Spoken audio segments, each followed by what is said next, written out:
Nicole Reed here. Tara and I ditched the 9 to 5 grind so that we would be able to have time to be home with our families. And now we teach other people how to do that too. I would like to share this article that I came across recently because I think it's really interesting to take a look at this. Employees are afraid they'll be fired first in layoffs if they're working remotely.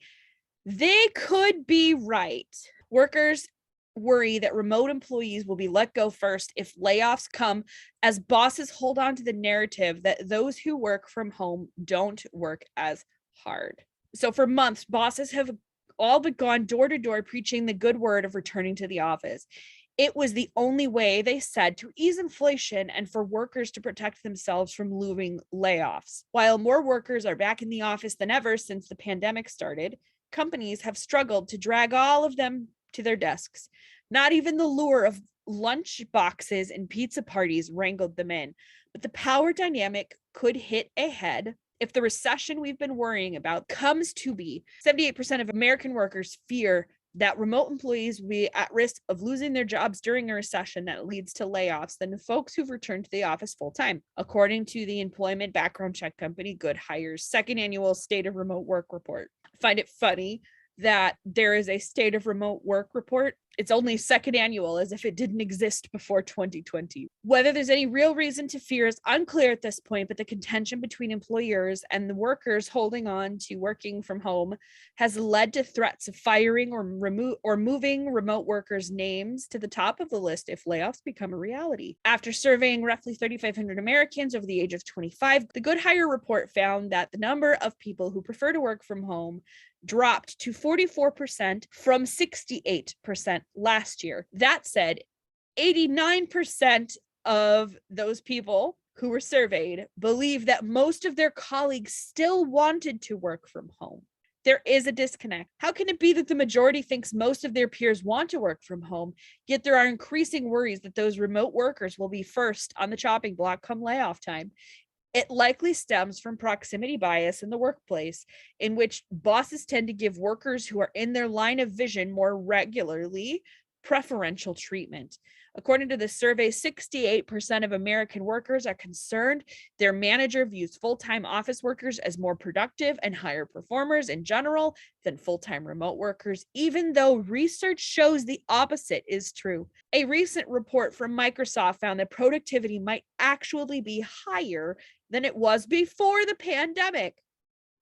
That's incredible.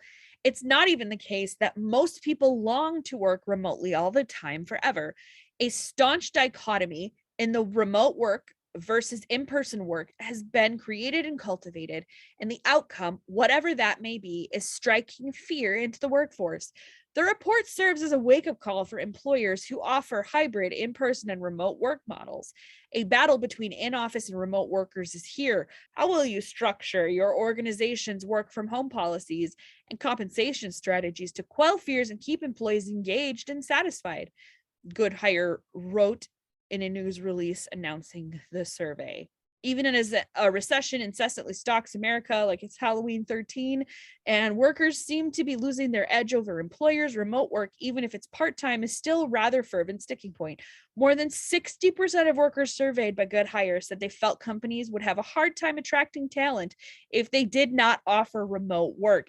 And 33% said they would straight up quit or start a remote job search, ding, ding, ding, ding, ding, if they were forced to return to the office full time. 33%. And then that's the end of the article. And I just I thought those numbers were staggering. Yeah, so it's interesting. So something some people don't know is when I quit my job in 2001, my employer asked me to stay on if I could work from home. And I said yes. So I did that for several years. And I remember when I came in at one point asking for a raise.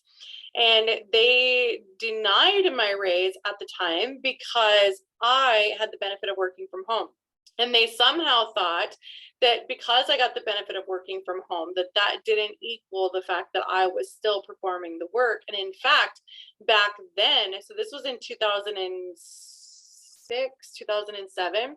I remember specifically having the conversation with my boss about how wrong she was in that assessment, because when I would be in the office, it was very common where coworkers were constantly talking amongst each other, or you would have to get up and cover someone else while they were taking a break or a lunch break, or you would have, the constant phones that you would have to answer, or the just constant interruptions.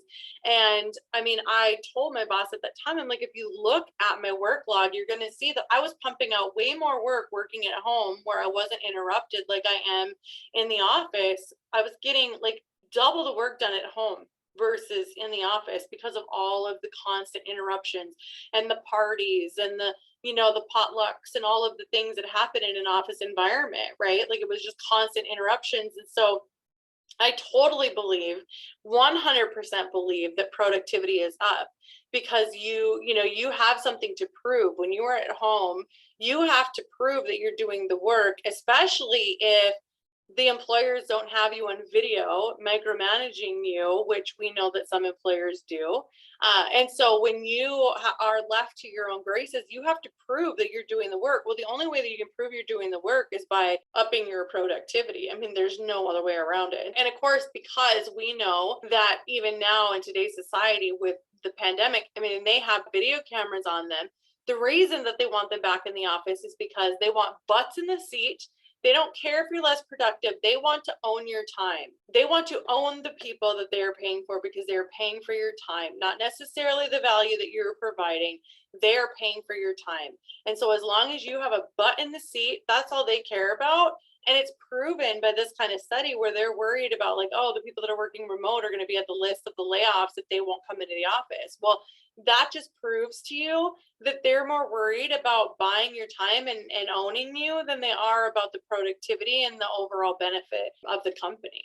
And when you see those statistics, like it doesn't surprise me based on the view that my boss had back in the early 2000s compared to now.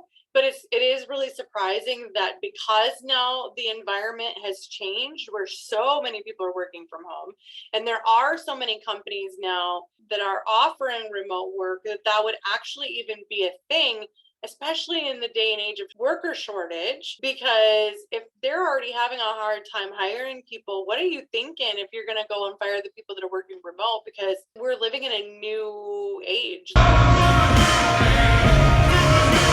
Like we're living in post-pandemic era where people know now that they like to be at home, that they like cutting out the commute, that they like to be home for their lunch hour and can get things done in their lunch hour. They know that they aren't having to deal with the anxiety and the interruptions of their coworkers. Like we're in a completely different world now, where I don't think that employers can walk it back like I don't think they can. Now that people have seen that they can do their job in the comfort of their own home, employers can't walk that back. And they're going to, if they try to push firing people because they're working remotely, as this article said, people are just going to quit. Like, go for it. I'll quit and find someone that will hire me to work from home, because there's thousands of companies that are doing it, including multiple corporations that people are familiar with, like Facebook and Target and Google, and like all of these places are hiring for people to work from home. And so I just don't see that employers who are going to enforce this are going to have a leg to stand on. The overall gist of it, I think there is a level of jealousy that plays into this. Yeah. A level of, well, I have to go to work. You don't have to come into work. I wish I could just stay home and play with my kids or do whatever it is, but I don't get to do that. And so I wonder if there isn't a level of jealousy playing into these bosses. And I don't necessarily even mean like conscious jealousy. I mean like a subconscious jealousy that makes them, maybe it plays into that, peripheral bias or whatever that they talked about. But I think it's interesting that up to a third, because 3,500 people isn't really a huge survey sample. If a third of those people, if that ends up correlating out to the rest of the United States, then if companies are starting to eliminate remote workers, or they are starting to eliminate remote positions, like our friend that we talked about earlier, then up to 33% of the American workforce is ready to up and quit. Like, sayonara, suckers, I'm going to find something better. And I really, really hope that a good portion of those people come to recognize that working a remote job is like the gateway drug to an entrepreneurial lifestyle, Yeah. because you get to do more of your own time, your own freedom. You get to see what skills are really important to your job versus just spending your time. Like, I remember several of my jobs that I've had were like, you had to sit there and wait, and you were paid for your time to sit there, whether there were customers coming in or not. And I think there's something to be said for customer service positions where you are required to be there, like maybe at a bank. But I've also seen even remote work as far as a bank goes. With the right technology, you can even make banking a remote job. And so I hope that these people will start to consider, like, now that they've had a taste of freedom, what if I had more time? What if I had more flexibility?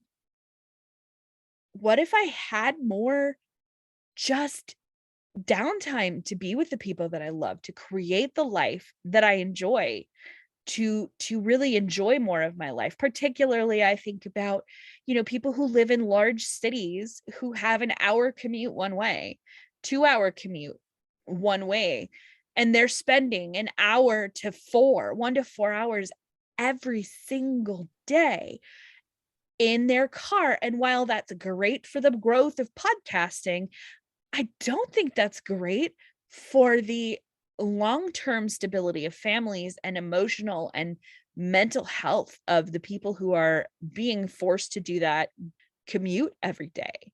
And so I hope that this will translate into more people questioning the 9 to 5 system that they are participating in. And I hope this leads to them saying, I wonder if I can do something different. Yeah, we see a lot of people kind of come into our world that are like, I want to work, but like I want to work when I want to work. I want to work on my own schedule. And we see that a lot. And of course, in the job world, that's almost impossible because they're gauging you by a clock. They want to make sure that they are getting what they're paying for, versus like what we teach people to do, which is the opposite, that you actually can work when you want and when your kids are sleeping, and you can go live life and then come back and work. And that's something that I do see. One of the reasons, again, I've said this on a different recording, why I believe there is a worker shortage is because all of those people that were forced to be home, all of those people that were forced out of a job, had the ability to now take time to learn how they could get out of a job and how they could work when they wanted and how they wanted. And so we're seeing that sharp increase in entrepreneurship because of that. So, people have found a way to work differently, which is kind of our mantra, right? To be able to learn to work differently so that you can live differently. And I think lots and lots of people are recognizing that. And I think honestly, right now in 2022 and moving forward, companies are going to be competing with entrepreneurship. It's not the comfy, cozy thing that it once was before. Now that people are realizing that they can tap into the world through the internet, and it's just not the same. And so I think employers need to really take a step back and understand that they don't necessarily have the upper hand anymore. And they need to start changing the way that they look at appreciating employees as actual human beings that provide value over somebody that's just a butt in a seat, because more and more people are realizing that they can walk away. And so they're going to have to start stepping up to the plate to offer them something different.